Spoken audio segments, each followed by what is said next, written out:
y eso entendiéndolo como una regla vinculante para todas las cortes del Perú, se pueden analizar temas de nulidad, de invalidez del acto del negocio jurídico en un proceso de desalojo. Ya no va más el argumento según el cual de la nulidad no podemos hablar en los desalojos porque de eso se habla en el proceso de conocimiento. Ese argumento ya no va más. Y en realidad eso debió haber quedado claro en agosto del 2013 para todos los procesos sumarísimos. Sin embargo, siguió despertando inquietudes, siguió generando dudas, hasta enero de este año que salió el 9º Pleno Casatorio Civil, que también establece, ¿no?, unas reglas vinculantes para otro proceso sumarísimo, que es el del otorgamiento de escritura pública, ¿no? Y allí también se dejó en claro que se pueden analizar temas de nulidad, de invalidez del acto del negocio jurídico. Entonces, ¿qué tratamiento merece el tema de la nulidad o la argumentación de nulidad que normalmente va a venir por parte del demandado en un proceso de desalojo, ¿no? ¿Qué luces pueden darnos el cuarto pleno al respecto? ¿Hasta dónde nos puede servir el 9º Pleno Casatorio también para resolver esa inquietud o esas inquietudes? De eso va a tratar mi intervención de hoy, colegas. El siguiente, por favor. Antes de eso, de manera general, de verdad que aprovecho para comentar este temita cada vez que puedo, no me voy a tardar más de 5 minutos. Cuando hablamos de un pleno casatorio, hablamos de la necesidad de uniformizar la jurisprudencia en el Perú, ¿no? Porque muchas veces sucede, y ese es un problema que se ha sentido desde la Corte Suprema, cada vez que se organizan plenos nacionales, jurisdiccionales, que casos iguales se resuelven de forma diferente, ¿no? De repente uno tiene un caso, le hacen la consulta y la respuesta puede ser, pues, bueno, un caso igual en Tacna lo ganamos, pero en Tumbes lo perdimos, ¿no? Y bueno, en Lima, ¿qué irá a pasar? Pues vamos con fe, ¿no? Entonces, ciertamente, no proyectar de esa forma los procesos, la solución de los casos, no es conveniente, no es adecuado. Entonces, si bien es verdad que los textos, las disposiciones legales, las normas, se pueden interpretar de diferentes maneras, de diferentes formas, y eso explica que los jueces las mismas normas las apliquen de forma diferente en cada corte, si bien eso hasta cierto punto es inevitable, de todas maneras eso se tiene que bajar de alguna forma. Se tiene que tratar de homogeneizar la jurisprudencia de algún modo. Nuestro sistema jurídico para los temas civiles establece dos mecanismos: el pleno casatorio civil y el pleno jurisdiccional civil. Del pleno casatorio se ha escrito un montón, todo el mundo presta atención, pero ni siquiera el pleno casatorio en general, sino pleno por pleno. Los plenos abordados, estudiados individualmente en relación al tema que tocan. Pero la figura genérica del pleno hay muy pocos estudios. Tanto el pleno casatorio, ni qué decir del pleno jurisdiccional, ¿no? Y sobre este último, del pleno jurisdiccional, solo habría que dejar sentado lo siguiente, creo yo, colegas, en este momento. ¿Será que tenemos que aceptar sin más la tesis dominante que dice que los plenos jurisdiccionales no vinculan? ¿Será que debemos entender, agachar la cabeza frente a la idea de que los plenos jurisdiccionales no pasan de ser un referente y ya? De tal manera que si el juez no los toma en cuenta, no pasa nada. Nosotros pensamos que no. Porque el artículo 116 de la Ley Orgánica del Poder Judicial es claro. dice expresamente que los plenos jurisdiccionales sirven para concordar jurisprudencia. Entonces, si después de un pleno jurisdiccional los magistrados pueden regresar a sus cortes o a sus despachos a seguir fallando como antes del pleno, si antes de un pleno jurisdiccional hay una jurisprudencia heterogénea que no es uniforme, y eso se va a mantener luego del pleno jurisdiccional, entonces creo que no está cumpliendo su función legal, porque se está haciendo cualquier cosa menos concordar. No es necesario que se cambie la ley orgánica está. Entonces yo quería sobre los plenos jurisdiccionales llamar la atención sobre ese punto. Y sobre los plenos casatorios, que sin duda alguna su fuerza vinculante nadie la ha puesto en discusión, sí es necesario conocerlos, porque si no los conocemos, definitivamente esa falta de uniformidad jurisprudencial que se busca a través de los plenos casatorios civiles no se va a alcanzar si caramba no los estudiamos un poco, si no reflexionamos sobre ellos. Porque si los operadores, sea juez, abogado, el que fuese, no cultivan el tema de los plenos, definitivamente estos van a ser más propensos a ser inaplicados. Y se supone pues que si lo que se quiere es uniformidad, predictibilidad, seguridad jurídica, eso no tiene por qué pasar, ¿no? Siguiente, por favor. Bueno, visto esto, nosotros ya sabemos a grandes rasgos, ¿no? Lo que implica un desalojo, ¿no? Es un mecanismo de protección de la posesión. Y la posesión, como sabemos, es, como lo dice también el cuarto pleno casatorio, en su fundamento 33, es un señorío socialmente identificable, ¿no? Citan ahí un autor español, José Antonio Álvarez Caperochipi, ¿no? Que la Corte Suprema lo recoge para plantear algunos conceptos básicos sobre la posesión, ¿no? Entonces, si alguien tiene un poder socialmente apreciable sobre un objeto, es un poseedor siempre y cuando ejerce ese poder para satisfacer su interés. Porque si ejerce ese poder para satisfacer un interés ajeno, no un interés propio, más estamos en la figura del servidor de la posesión. ¿No es verdad?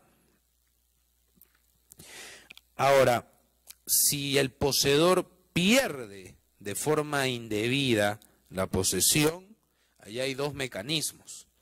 Un desalojo extrajudicial, que es un tema muy interesante dado los perfiles que tiene, no solo brevemente, nosotros sabemos, ¿no es cierto?, que la protección extrajudicial de la posesión está en el artículo 920 del Código Civil, que ha sido materia de una reforma por parte de la Ley 3230, la cual, entre otras cosas, dice que los propietarios no poseedores tienen nada menos que el plazo de 10 años para recuperar sus predios extrajudicialmente por sí mismos de las manos de un precario. Siempre y cuando, ¿no? Y hay una fórmula un poco oscura ahí en el nuevo 920, siempre y cuando no hay edificación en el predio que se va a rescatar, digámoslo así, extrajudicialmente, o si hay edificación, ésta se encuentre en proceso. Ahí surge una pregunta, ¿no?, que no vamos a responder acá. ¿Cuándo se dice legalmente que hay edificación terminada? Porque de eso va a depender que yo como propietario, varios años después, pueda meterme sin orden judicial a recuperar mi predio de manos de un precario, ¿no? Entonces, esa es la protección extrajudicial, que no es materia de esta conversación. Luego vienen las protecciones judiciales, ¿no? El interdicto y el desalojo. Y el desalojo se muestra para los poseedores particularmente interesante porque por mandato del Código Procesal Civil, se tramita, artículo 586 del Código Procesal Civil, se tramita de forma o por el proceso sumarísimo. Entonces eso hace atractivo a los poseedores, ¿no? Para los poseedores recurrir a ese mecanismo en lugar de ir a un tedioso y mucho más largo proceso de conocimiento, ¿no? El proceso sumarísimo, recordemos que si es bien llevado, porque evidentemente si el juez se deja ser presa de estrategias dilatorias, ¿no? Un proceso sumarísimo puede terminar durando más que un proceso de conocimiento, ¿no? Pero el proceso sumarísimo en principio está diseñado para acabar prontamente. De hecho, el propio Código Procesal Civil dice que el proceso sumarísimo debe sentenciarse en la audiencia única, ¿no? Entonces está diseñado para ver cosas simples y de forma, en lo posible, rápida. Entonces por eso se muestra, ¿no?, como un mecanismo interesante. Pero el Código Procesal Civil dice contra quién procede el desalojo como defensa de la posesión. Contra los precarios. Entonces hay que saber identificar cuándo tenemos un precario. Y eso está definido en el artículo 911 del Código Civil. No, que dice que el precario es aquel que no posee sin tener título o habiéndolo tenido ya fenecio, ¿no? Es una norma bastante conocida. Lo que ocurre es que el cuarto pleno casatorio, cuando aborda este tema, deja constancia en un fundamento muy interesante que yo sugeriría leer con especial cuidado, que es el fundamento 50 del cuarto pleno casatorio, fundamento 50, que se puede decir que es la piedra fundamental, ¿no?, la primera piedra del pleno, que dice lo siguiente: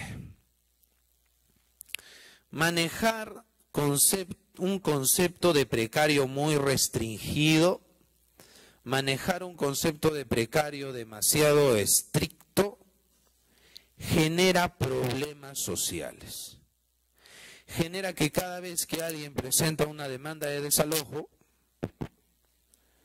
rápidamente esta pueda terminar mal, siendo declarada improcedente por el juez, con el solo hecho de que el demandado alegue cualquier cosa directa o indirectamente vinculada a la propiedad.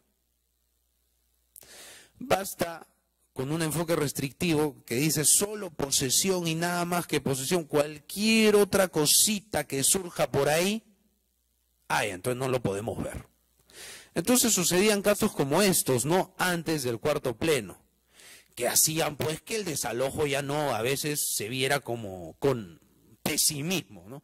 ¿Para qué voy a plantear un desalojo si por cualquier cosa me lo van a declarar improcedente de repente después de 2, 3 años de proceso? Mejor vamos otra vía. Realmente se había inutilizado el desalojo. Porque pasaba a veces lo siguiente, ¿no? Se demandaba a una persona por desalojo y el demandado pues ya no tenía en ese momento ningún título para poseer. O si tenía de repente un usufructo, un contrato de arrendamiento, ya había vencido el plazo, o sea, no tenía nada. ¿Qué hacía? Muchas veces asesorados por malos abogados, un mal abogado le decía: presenta cualquier papel, redacta cualquier cosa, fírmalo, haz la firma o déjalo ahí con una rúbrica, ponlo al techo, al sol, para que parezca antiguo, ¿no? Y ya, con eso le dices al juez que hay un título y hay que discutir sobre este acto jurídico y eso no se puede hacer acá. Y un sector de la jurisprudencia, caramba, estimaba esa clase de argumentos. ¿No? Cualquier papel, no, esto es un tema de acto jurídico, yo no puedo ver esto acá. Improcedente. Y a veces eso se decía en la sentencia. ¿No? O si era un tema de resolución de contrato, se había resuelto el contrato a un poseedor, el contrato sobre el cual, o que le servía de base para poseer, había sido resuelto extrajudicialmente, un sector de la jurisprudencia decía: no hay que verificar en un proceso de conocimiento si la resolución está bien o no. así que improcedente el desalojo. Vaya otro juicio, ¿no? E incluso no faltaba, y eso es también otro tema que toca el cuarto pleno, que cuando el demandado recibía la demanda, el mal abogado le decía: construye cualquier cosa entre hoy y mañana, levanta una pared, algo, para que le digas al juez: señor juez, aquí hay una construcción y se tiene que hacer un proceso aparte sobre esta construcción. Improcedente la demanda. Entonces, a buena hora, la Corte Suprema es consciente de eso en el fundamento 50 del cuarto pleno. Dice: no podemos seguir entendiendo de esa manera el proceso de desalojo. Hay que entender que el proceso de desalojo aplica no a casos rarísimos, sino más bien hay que darle un radio de acción amplio. Por eso se dice que en el cuarto pleno casatorio se adopta una noción amplia de precario. Siguiente, por favor. Y sobre esta base podríamos entender una suerte de espíritu del cuarto pleno. ¿Cuál es la idea del cuarto pleno? ¿Qué busca? Repotenciar, darle más alcance al proceso de desalojo. Que el proceso de desalojo ya no pueda implicar una improcedencia al final en sentencia por cualquier alegación vinculada a la propiedad o a la eficacia o validez de un acto jurídico. Hay que darle un alcance mayor, un radio de acción superior.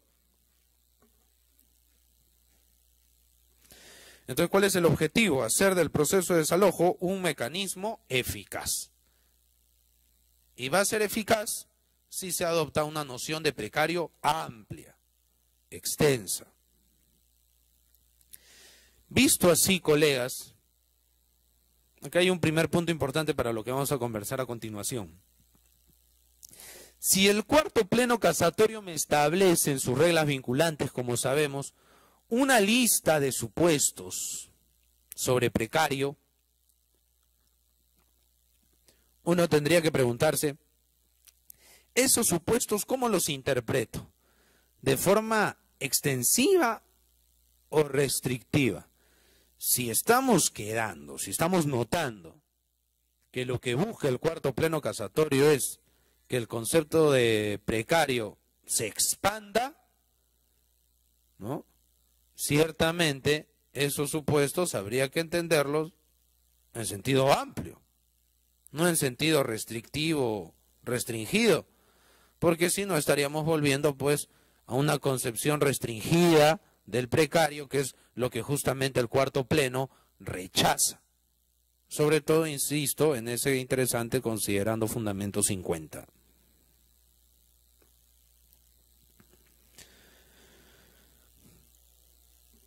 Otro punto importante es que en el cuarto pleno casatorio queda establecido que lo que está en juego, ¿no es cierto?, es el derecho de posesión, no la propiedad. Lo que busca el proceso de desalojo es establecer quién tiene derecho a poseer, a quién se le va a entregar el inmueble en calidad de poseedor y nada más. Podría decirse que es una entrega, entre comillas, transitoria, porque no se está declarando propiedad. Esa es otra regla importante. Pero me permito reiterar, colegas, que para el cuarto pleno casatorio, cada uno de esos supuestos que están en las reglas vinculantes de este fallo deben ser interpretados en un sentido amplio, por un tema de coherencia.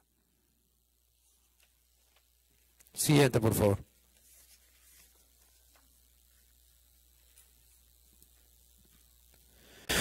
Bueno, los fundamentos 54 y 61 establecen la noción de precario, que es lo que está en el 911 del Código Civil, ¿no? Pero yo solo planteo en forma de pregunta, ¿ya? ¿Será posible? Yo no lo he visto, al menos hasta donde mi conocimiento alcanza, colegas, yo no he visto que nuestra doctrina, no post agosto del 2013, fecha de publicación de este pleno, se haya hablado de lo siguiente: podrá haber, y lo vamos a contrastar ahora con el concepto de precario, podrá haber propietarios precarios. No lo estoy afirmando, estoy preguntando. ¿Qué sucede si el día de hoy yo como dueño les alquilo un inmueble, local comercial, repara casa, lo que fuese? Y establecemos un plazo suspensivo, que el contrato de arrendamiento va a entrar en vigencia en enero del 2018. Un contrato de arrendamiento de 10 años, su plazo máximo. Ustedes ya me han pagado un adelanto y todo. Llega enero, yo soy el dueño, soy arrendador, ustedes arrendatarios. Llega enero y yo no me quiero ir. No quiero entregarles las llaves. ¿Podrán plantearme un desalojo? ¿Podrán vía desalojo votar a un dueño? Porque yo sería dueño, un propietario. Vamos a ver qué concepto de precario tiene el cuarto pleno. Dice el fundamento 54 lo siguiente. Dice, la figura del precario se va a presentar cuando se esté poseyendo sin título alguno. Pero especifica, esto es, sin la presencia y acreditación de ningún acto o hecho que justifique el derecho a poseer. O sea, el juez debe verificar si el demandado tiene derecho a poseer. Pues, así visto, yo como dueño, dado que les firmé el arrendamiento, no tendría derecho a poseer. Pero continuamos.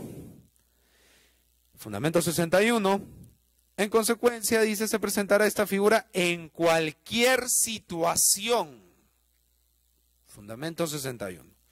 En cualquier situación, en todas las situaciones, todas, en la que falte un título o este haya fenecido, en el cual deberá fundarse o justificarse la condición de precario con el bien.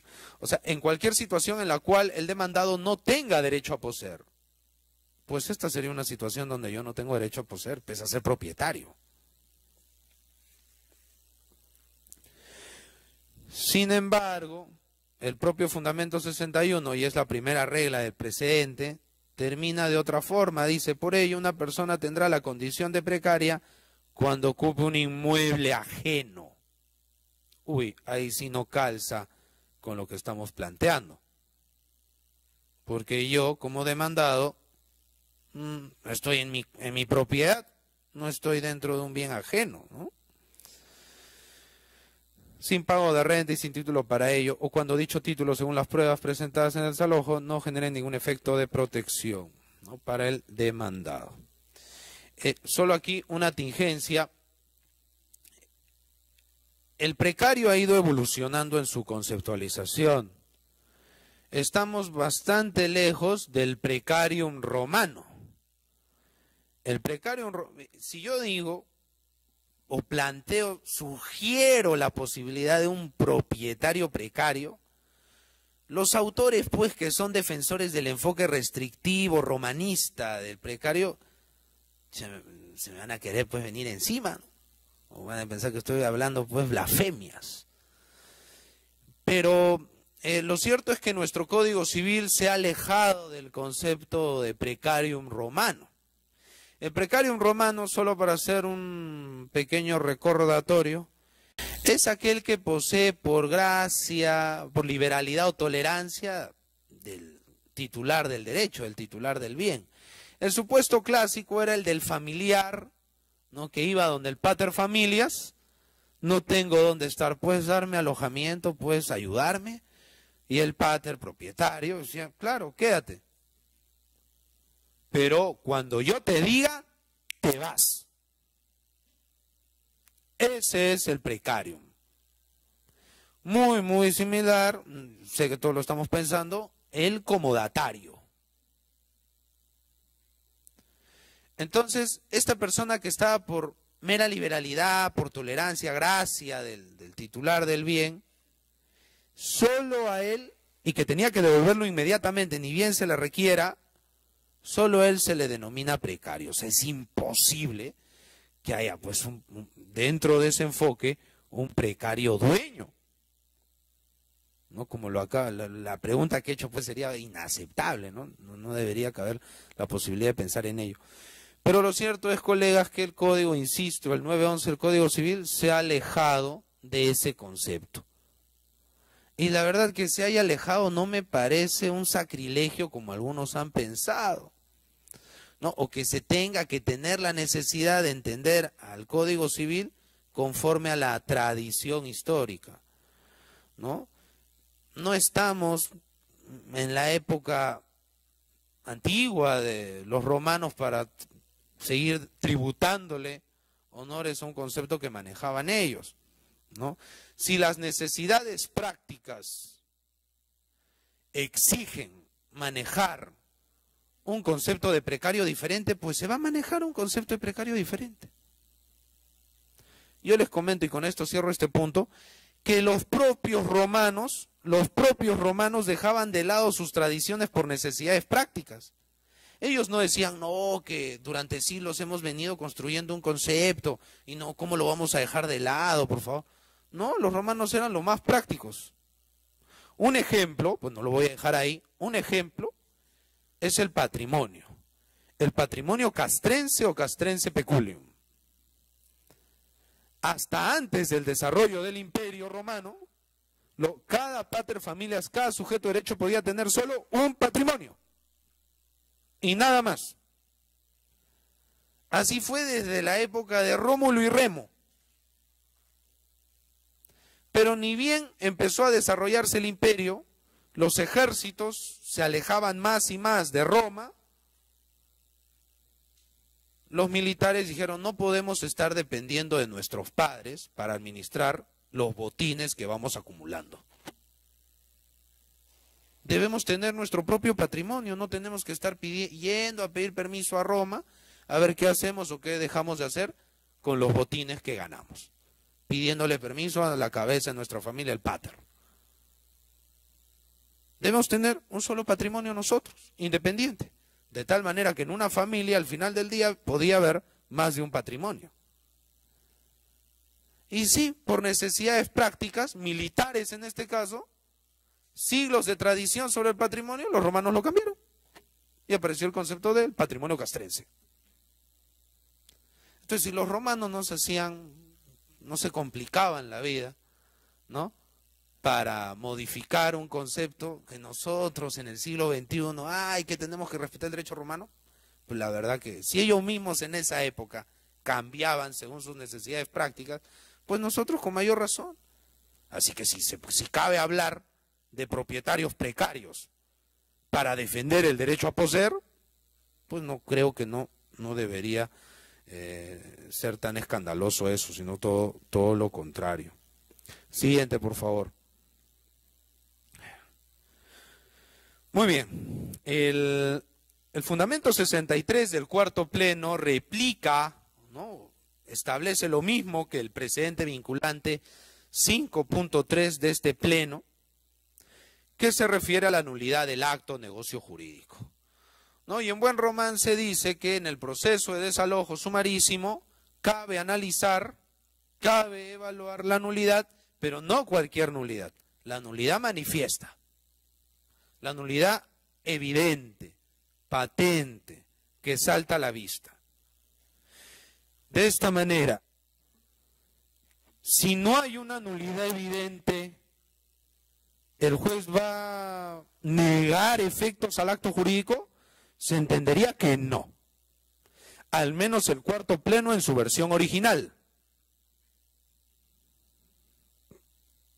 Dice, si en el trámite de un desalojo, el juez de la causa, del análisis de los hechos y de la valoración de los medios probatorios aportados por las partes, advierte la invalidez absoluta y evidente del título posesorio, conforme lo prevé el artículo 220 del Código Civil, solo analizará dicha situación en la parte considerativa de la sentencia al exponer las razones que justifican su decisión y declarará fundada o infundada la demanda de desalojo por ocupación precaria, dependiendo de cuál de los títulos presentados por las partes para sustentar su derecho a ejercer la posesión del inmueble es el que adolece de la nulidad manifiesta.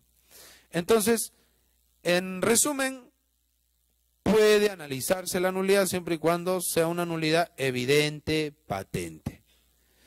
De este modo, si el juez considera que hay nulidad a secas, no debería negarle fuerza al título. Si yo presento una demanda de desalojo y el demandado dice, el título del demandante es nulo por tales y cuales razones, no basta que el juez diga, parece que es nulo, ¿no? Es que no me habla de cualquier nulidad, me habla de la nulidad manifiesta, la nulidad que está específicamente prevista en el artículo 220 del Código Civil, no de otra, no de otra. Entonces, a primera vista podría decirse, basta con que quepa duda razonable sobre la validez del acto jurídico, el juez no va a decir nada, lo va a tratar como válido y eficaz. Porque si hay duda sobre la validez, entonces no podemos decir que hay una nulidad evidente, indiscutible y patente, ¿no? Evidentemente también puede analizarse no solo del demandante, sino del demandado. Yo como demandante sostengo, señor juez, el demandado tiene un título, pero ese es nulo y lo cuestiono. También el juez no va ligeramente a decir, bueno, sí, no, tengo la impresión de que es nulo, no me convence. Voy a negar el título del demandado. No es así. Ese no es el razonamiento. Si se va a hablar de nulidad, tiene que ser la nulidad evidente, patente, no sospechas. Y no basta con que el juez se convenza de que hay nulidad, sino que, repito, insisto, se trata de una nulidad específica, la manifiesta. Ahora viene el problema, ¿no? Si el cuarto pleno, y era lo que conversamos hace un ratito, por eso yo había reparado en ello, colegas, si el cuarto pleno parte de una noción amplia de precario, de tal manera que los supuestos de precariedad deben interpretarse en un sentido amplio, ¿cómo interpretar la nulidad manifiesta? Si uno es coherente con lo que estamos conversando, debe interpretarse en sentido amplio. Pero hay un problema. El artículo 220 del Código Civil que regula el tema, y la doctrina es unánime en esto, sostiene que la nulidad manifiesta y su declaración es un fenómeno excepcional. Entonces, allí hay un contraste. Por un lado, un pleno casatorio que exige, con razón, insisto en eso considerando fundamento 50, que no puede entenderse el precario en márgenes estrechos, pero por otro lado tengo al Código Civil que me condiciona y me exige que la nulidad manifiesta la entienda en un sentido restrictivo.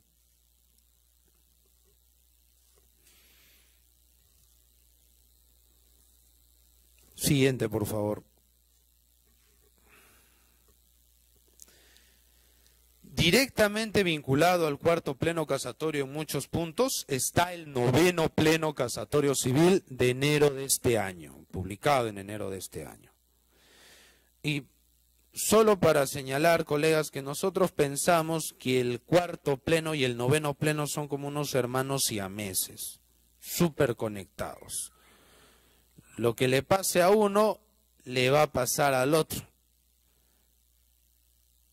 ¿Por qué? Ambos se refieren a tutela urgente, proceso sumarísimo. En ambos se trata de ejercer derechos de forma urgente. En el caso del noveno, el derecho a solicitar la formalización, la escrituración de un acto jurídico, de un contrato. Y en el cuarto pleno, el derecho a poseer. No hay muchas diferencias, en realidad es prácticamente similar o semejante. Entonces lo que uno interprete del noveno pleno es perfectamente aplicable al cuarto pleno. ¿Y qué impacto entonces habría generado en el tema que estamos conversando el noveno pleno casatorio civil? ¿Qué influencia ha tenido en los procesos de desalojo este pleno del otorgamiento de escritura pública? Mientras que el cuarto pleno casatorio expande el radio de acción del proceso de desalojo, pues exactamente lo mismo hace el noveno. Porque en el noveno pleno, como habíamos comentado al inicio de esta charla, resuelve la pregunta: ¿podemos analizar temas de invalidez, ineficacia en los procesos sumarísimos de otorgamiento? Y la respuesta del pleno casatorio es sí. Entonces, así como el cuarto pleno expande el radio de acción o busca expandir el radio de acción del proceso de desalojo, el noveno pleno hace lo mismo con otros procesos igualmente sumarísimos, el proceso de otorgamiento de escritura pública. Pero incluso el noveno va más allá, colegas, y ahí está la incidencia que tiene en la octava regla el noveno pleno sobre el cuarto. El cuarto pleno en su versión original decía: el juez puede evaluar temas de nulidad manifiesta. Y si el juez se convence que hay una nulidad manifiesta, la va a declarar, la va a dejar expuesta, dicha, en los considerandos, no en el fallo. En el fallo nunca, por respetar el principio de congruencia. Pero el noveno pleno casatorio, ¿no?, dándole o resaltando los aspectos de cognición del proceso sumarísimo, va más allá. Y modificando el cuarto pleno dice: no, el juez va a declarar la nulidad manifiesta en el fallo. O sea, podríamos decir en términos sencillos que si el cuarto pleno extiende el radio de acción de un proceso sumarísimo, el noveno pleno extiende más, porque le da un poder de declarar nulidades que no han sido peticionadas. Porque la nulidad manifiesta no se pide en el petitorio, pero igual el juez, previo contradictorio entre las partes, igual va a poder declararlo.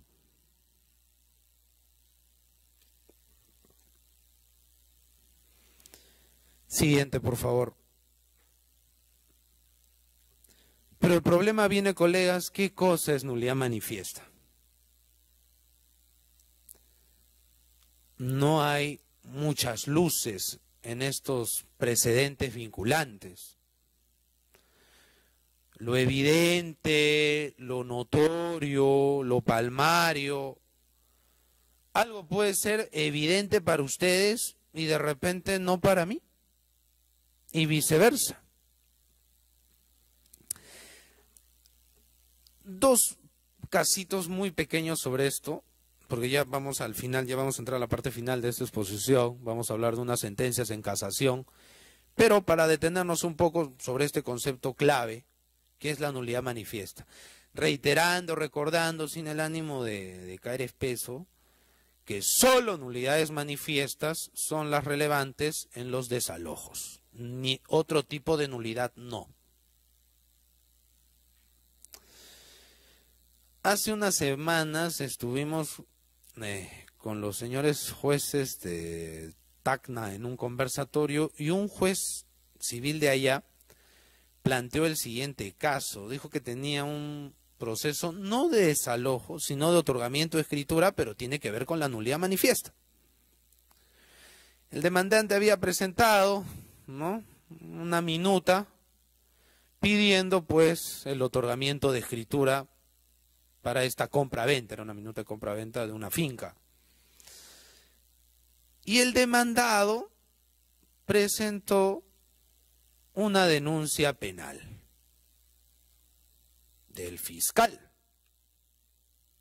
El fiscal había formalizado denuncia por la falsificación contra el demandante.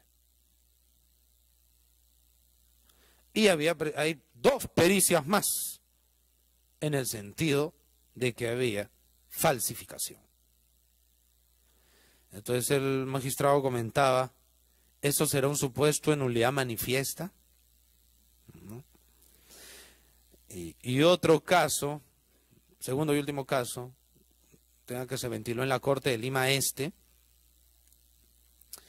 Una señora demanda el desalojo, titular registral, y le dice al juez desde el inicio, ¿no?, que tiene un demandado, un precario que dice tener un título, pero ese título es solo una fotocopia.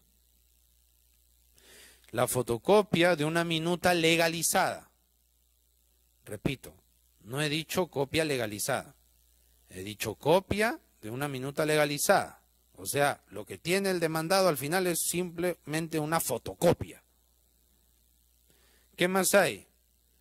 Que como el anterior dueño, que le vendió el inmueble a la demandante, ¿no?, dice, yo supuestamente a ese precario le vendí, y él muestra siempre esa fotocopia como prueba, pero yo desconozco, me falsificó la firma, por eso lo he denunciado. Y en la fiscalía se está tramitando la denuncia. Y en la investigación policial, ¿no?, Código de Procedimientos Penales, no Código Procesal Penal, en la investigación policial, el notario va y dice, yo no puedo dar fe de mis sellos y de mi firma porque están en fotocopia. Y en la investigación policial, ¿qué dice el demandado? Le preguntan por el original. Ciertamente los efectivos policiales le dicen, ¿dónde está tu original? Y él dice, bueno, lo he tenido que presentar a una entidad financiera, lo he tenido que presentar a la municipalidad, a otras autoridades. En su momento lo voy a presentar. Pero cuando contesta la demanda de desalojo, sobre el original dice, se me perdió. ¿Hay nulidad manifiesta o no hay nulidad manifiesta? Ya no basta, insisto, colegas, que el juez diga, esto debe ser nulo. Esa no es la pregunta.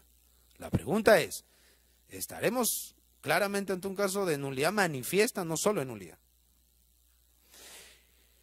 En el primer caso de Tacna, el juez comentaba que considero que por el principio de presunción de inocencia, no se puede considerar que hay delito, no se puede considerar de forma indubitable que hay falsificación, así que no hay nulidad manifiesta. En este caso de la Corte de Lima Este, el juez de primera instancia dijo, como no tengo el original, yo no puedo pronunciarme sobre originales, no hay nulidad manifiesta. Pero la sala revocó y dijo que sí había nulidad manifiesta. Porque la sala de oficio pidió la exhibición, cosa que debió haber hecho el juez de primera instancia, pues parece que al abogado se le pasó, y en la exhibición pues el demandado no presentó nada. Salió a la luz sus versiones contradictorias a nivel de investigación y en el juzgado civil. Entonces los jueces superiores consideraron nulidad manifiesta. Hay una definición que es la cuarta regla del 9º pleno casatorio civil que dice, ¿no?, la nulidad manifiesta es aquella que resulta evidente, patente, inmediatamente perceptible, en suma, aquella que resulta fácil de detectar, sea que se desprenda del acto mismo o del examen de algún otro elemento de prueba incorporado al proceso. La nulidad manifiesta no se circunscribe a algunas o alguna específica causal de nulidad, sino que se extiende a todas las causales del artículo 219 del Código Civil. O sea, según el 9º pleno casatorio puede haber nulidad por falta de manifestación de voluntad manifiesta, nulidad por fin ilícito manifiesto, nulidad manifiesta por simulación, etcétera. Siguiente, por favor.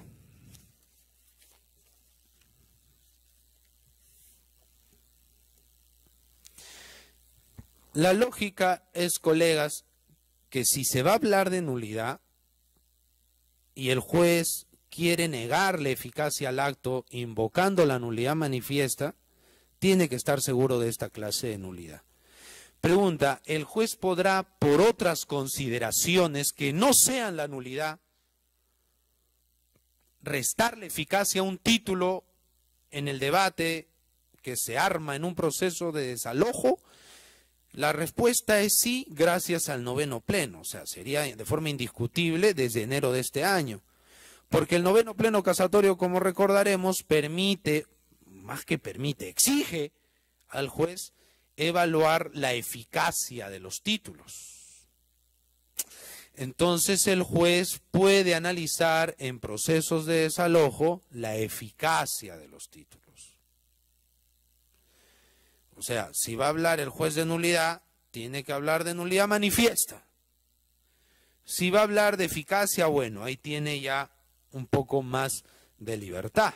¿Y cuáles son los supuestos de ineficacia que por lo menos la doctrina y la propia jurisprudencia viene reconociendo, ¿no? Defectos de representación, por ejemplo, ¿no? compra-venta de bien ajeno, que es un caso que vamos a ver ahorita. Oponibilidad de derechos, que tiene que ver con los efectos del acto jurídico. El juez puede resolver un tema de conflicto de derechos en un proceso sumarísimo. Supongamos que un propietario demanda a un usufructuario no inscrito, pero con fecha cierta más antigua. Claro que sí. De hecho, haciendo memoria, oponibilidad de derechos se puede ver en los sumarísimos de desalojo, porque el propio cuarto pleno habla del 1708 del Código Civil, que dice que el arrendatario no inscrito pierde ante el propietario inscrito, que el arrendatario no inscrito resulta precario frente a un propietario inscrito. Es decir, yo les alquilo mi inmueble, no se inscribe el arrendamiento, 3 meses después lo vendo y el nuevo dueño inscribe su propiedad y los quiere sacar ustedes. El cuarto pleno casatorio dice que sí puede. Y es un tema de oponibilidad, ¿no? Entonces, oponibilidad de derechos se puede ver en los procesos de desalojo, por supuesto, ¿no? Y ya sabemos la regla: si se trata de derechos reales, en general, gana el derecho inscrito frente al derecho no inscrito. De esta manera, para el cuarto pleno, el titular de un derecho no inscrito tendría la calidad de precario frente a un demandante con derecho inscrito. Y es un tema de oponibilidad. A ver, vamos a ver algunas decisiones jurisprudenciales, dejando en claro, colegas, reiterando, por favor, que temas de ineficacia también se pueden ver en un desalojo, ¿no? El demandante podría alegar: ese acto jurídico que tiene el demandado es un acto jurídico ineficaz porque el que le vendió no tenía poder, o porque le dio el usufructo no tenía poder, por ejemplo. ¿Se puede analizar eso? Sí. ¿Bajo el criterio de la nulidad manifiesta? No, porque es un tema de ineficacia. ¿Y por qué puede hacerlo? Porque el noveno pleno casatorio claramente dice que en los sumarísimos se pueden ver temas de ineficacia de acto jurídico. Bueno, veamos una sentencia en casación que es la 2945-2013, más o menos reciente, que es del 30 de diciembre del 2015, que tiene que ver con otro tema ajeno, ¿no?, a lo que estamos conversando, que es el desalojo de familiares, ¿no? Otro tema. Bueno, el desalojo tiene pues temas muy interesantes, ¿no? Los demandados, ¿no?, porque aquí una nieta había demandado a la abuela, a sus tíos, para que salgan de un inmueble que estaba a su nombre en registros públicos, ubicado en la Avenida México. Y los demandados, entre otras cosas, alegaron la nulidad del acto jurídico. Decían que la nieta, actual propietaria, había conseguido que la abuelita, antigua dueña, había conseguido con trucos, con engaños, con mentiras, ¿no?, la firma de una minuta y la firma de una escritura pública, que todo había sido un ardid y que eso era simulado. Y en el considerando quinto de esta sentencia se dice, se las leo y lo comentamos, que en relación a los abuelos demandados se advierte que la supuesta simulación del contrato de compra-venta, mediante el cual la demandante adquiere la propiedad del bien, no es un asunto que pueda ventilarse aquí, dado que en este proceso sumarísimo solo se controvierte el título de posesión. Esa afirmación habría que tamizarla, habría que precisar. O sea, no puedo decir yo, no se ven las nulidades y ya.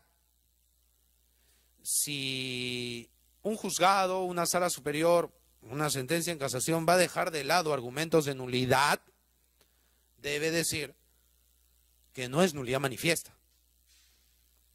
para siendo respetuosos del precedente vinculante. No se puede decir a rajatabla o en general, no se ven nulidades y ya.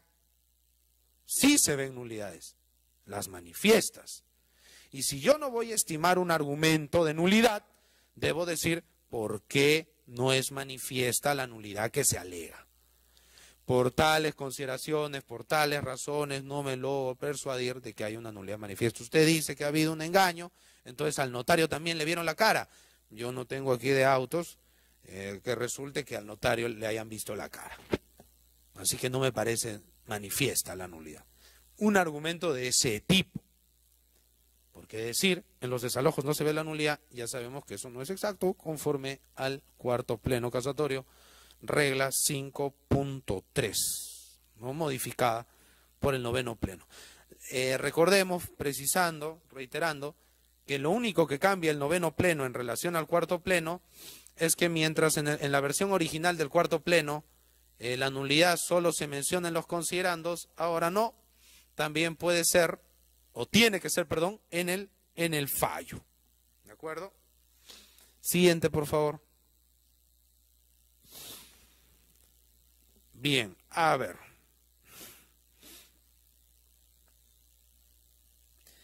Aquí hay un caso que se tramitó a fines del año 2015 en Chincha. ¿Qué sucedía? Una señora alegaba ser la propietaria de un predio y presentaba una escritura pública. ¿No? Vamos a resumir el caso. Oiga, pero no presentaba de repente un asiento registral donde tenga, caramba, su derecho inscrito. No, no, no. Solo presentaba, aquí me ha vendido el dueño, acá está la escritura pública, no, o el testimonio, ¿no?, de escritura pública, desalojo. El demandado, demandada, fue declarada rebelde. Pero entre otras cosas, de esa sentencia llama la atención lo siguiente, ¿no?, que es del juzgado civil transitorio de Chincha. Bueno, ya dije la judicatura. No me vaya a odiar la jueza. Para el amparo de la pretensión de desalojo por ocupación precaria debe acreditarse única y exclusivamente A, el derecho de propiedad, y B, la posesión sin título del demandado. Y cita la casación 3330 del año 2001. Si bien, hay que decirlo, esta sentencia en primera instancia hace alusión al cuarto pleno casatorio civil, las premisas de cómo entender la precariedad no son exactas, porque lo que está en juego en el desalojo es la posesión, no la propiedad, es la posesión. Entonces, traer a colación esta sentencia en casación no parece muy oportuno, porque todas las sentencias de todas las instancias que tengan que ver con desalojo deben construirse en base a la sentencia del cuarto pleno. Las anteriores ya quedan de lado, ¿no? Siguiente, por favor. ¿Qué se dijo aquí? Aquí sí hay un tema muy interesante de esta sala superior de Chincha. Ellos revocan la decisión del juzgado. ¿Por qué? Porque pasa una situación muy interesante. Como sabemos, el rebelde puede apelar. Y en apelación se presenta, ¿no?, y dice, aparte de cuestionar la notificación, que eso sí nadie, parece que ahí la señora se asesoró mal, dejó pasar el plazo, es un sumarísimo, ¿no?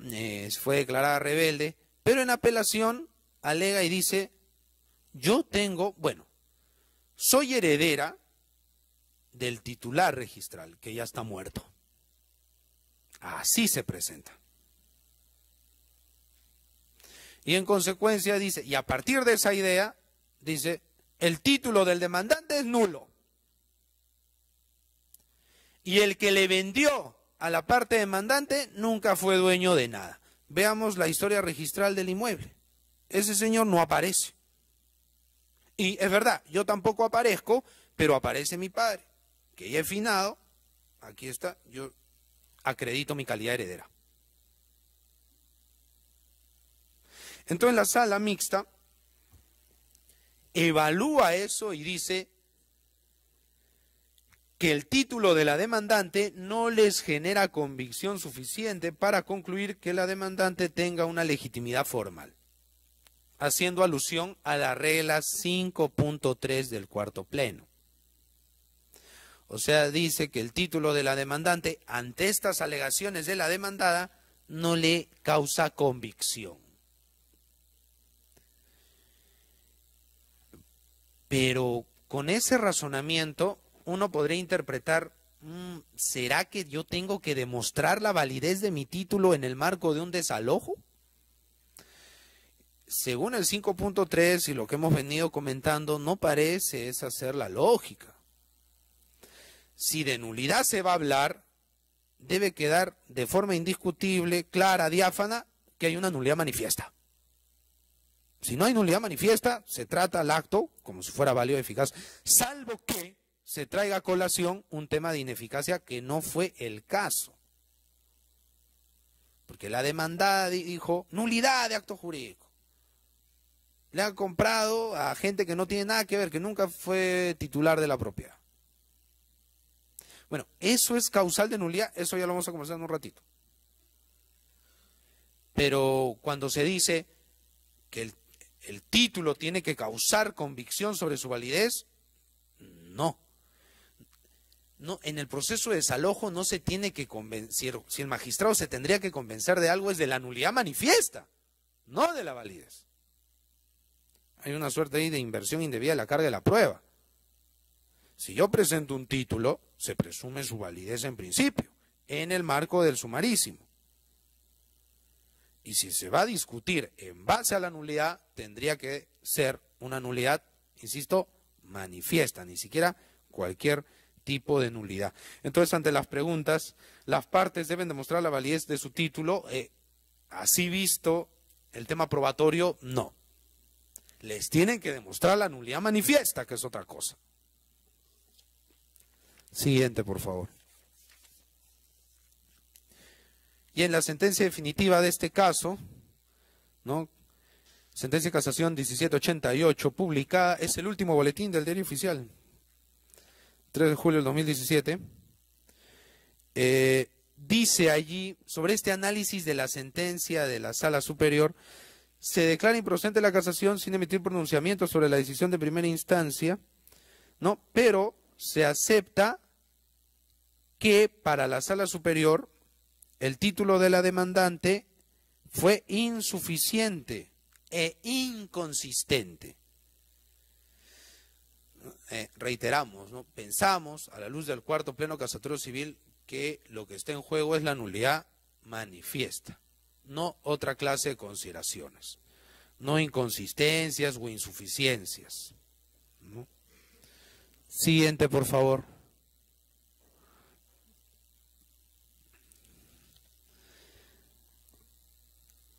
Se pueden ver, comentábamos, asuntos de eficacia y oponibilidad. En el caso de ICA que hemos conversado, ahí tranquilamente sobre la huella del noveno pleno, claro, el noveno pleno en ese momento no estaba vigente, ¿no? Pero un caso de este tipo, sé que algunos podrían decir, oiga, pero eso parece un proceso de mejor derecho de propiedad, ¿no? ¿Cómo lo vamos a ver en el sumarísimo? Más que mejor derecho de propiedad, simplemente el juez va a evaluar sobre la base de que su resultado va a ser la posesión. Insisto, ya el juez valora propiedad en el caso del 1708. Propietario inscrito versus arrendador no inscrito, ¿no?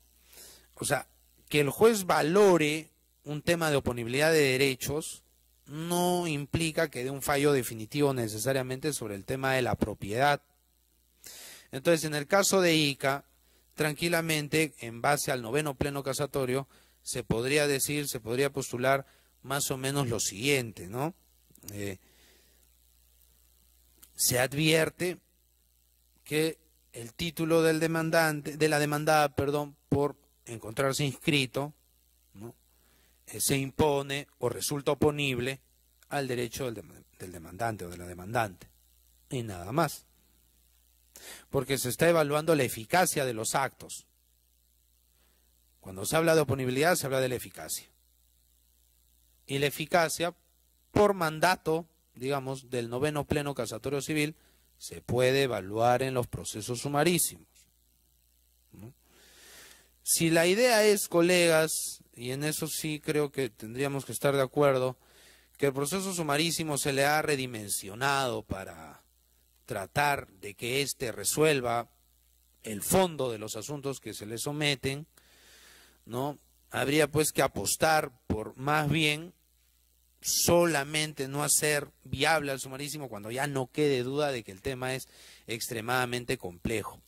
Y para responder la pregunta o la cuestión anterior, si tengo dos plenos casatorios que me empujan por una visión extensiva de la nulidad manifiesta, pero tengo al Código Civil que me dice que la nulidad manifiesta es restrictiva,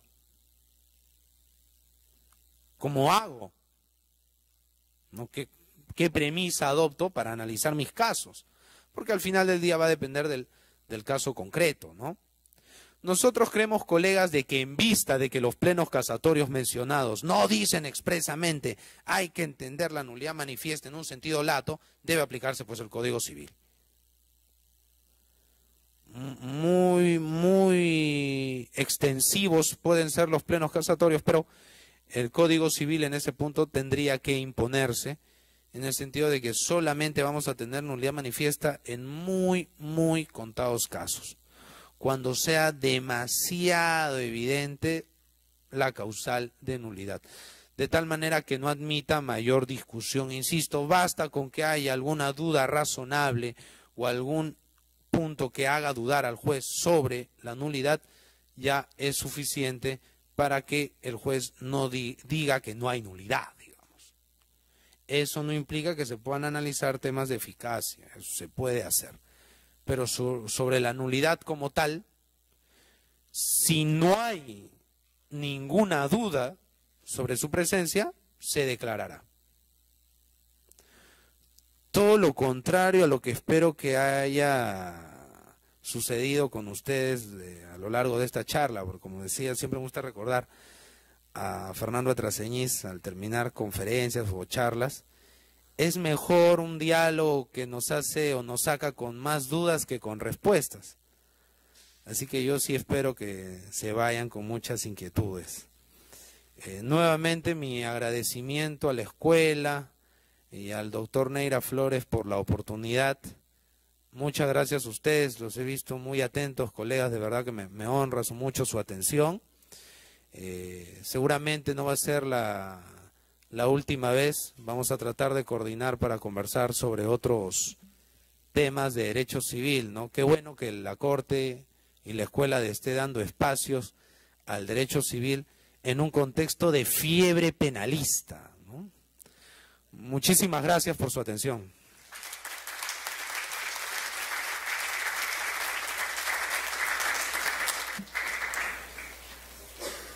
Si hay alguna pregunta, estamos llanos.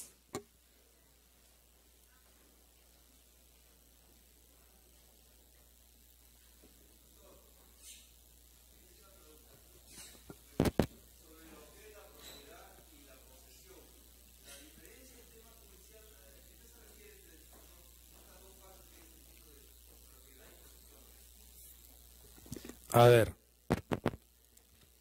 desde un enfoque procesal, si yo gano un desalojo, lo único que reconozco como juez, ¿no?, es, señor demandante, usted ha ganado un desalojo, lo reconozco como poseedor legítimo y nada más. ¿Eso significa que me voy a quedar con el bien para siempre, señor juez? Porque, señor, yo no le estoy reconociendo propiedad, solo que usted es un poseedor legítimo y punto. En un proceso del llamado mejor derecho de propiedad, cuyo nombre correcto es pretensión declarativa de dominio, o de reivindicación, cuando se gana, ahí sí. Señor, usted es el titular exclusivo y se le entrega el bien de forma permanente, porque lo estamos reconociendo como propietario. Esa es, en resumen, desde un enfoque judicial, la diferencia entre hacer valer posesión y hacer valer propiedad en un proceso.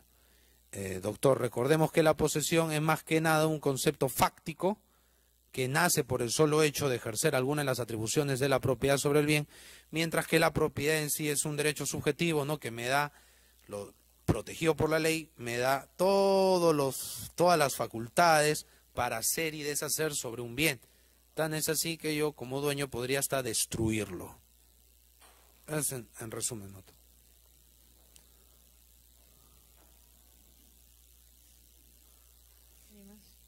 Yo creo que está claro.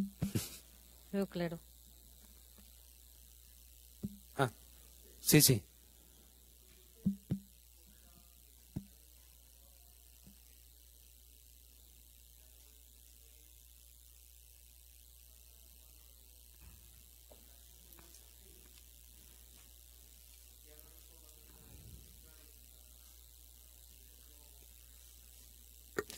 A ver, gracias por la pregunta, doctor. Si el juez civil advierte la posibilidad de un delito, tiene que suspender el proceso civil y mandarlo al penal, ¿no? Pero eso muchas veces no se hace. Es más, el caso que comenté de Tacna, rigurosamente por haber una denuncia penal al respecto, el juez debió dejarlo ahí, pues estaba pensando en sentenciar, ¿no?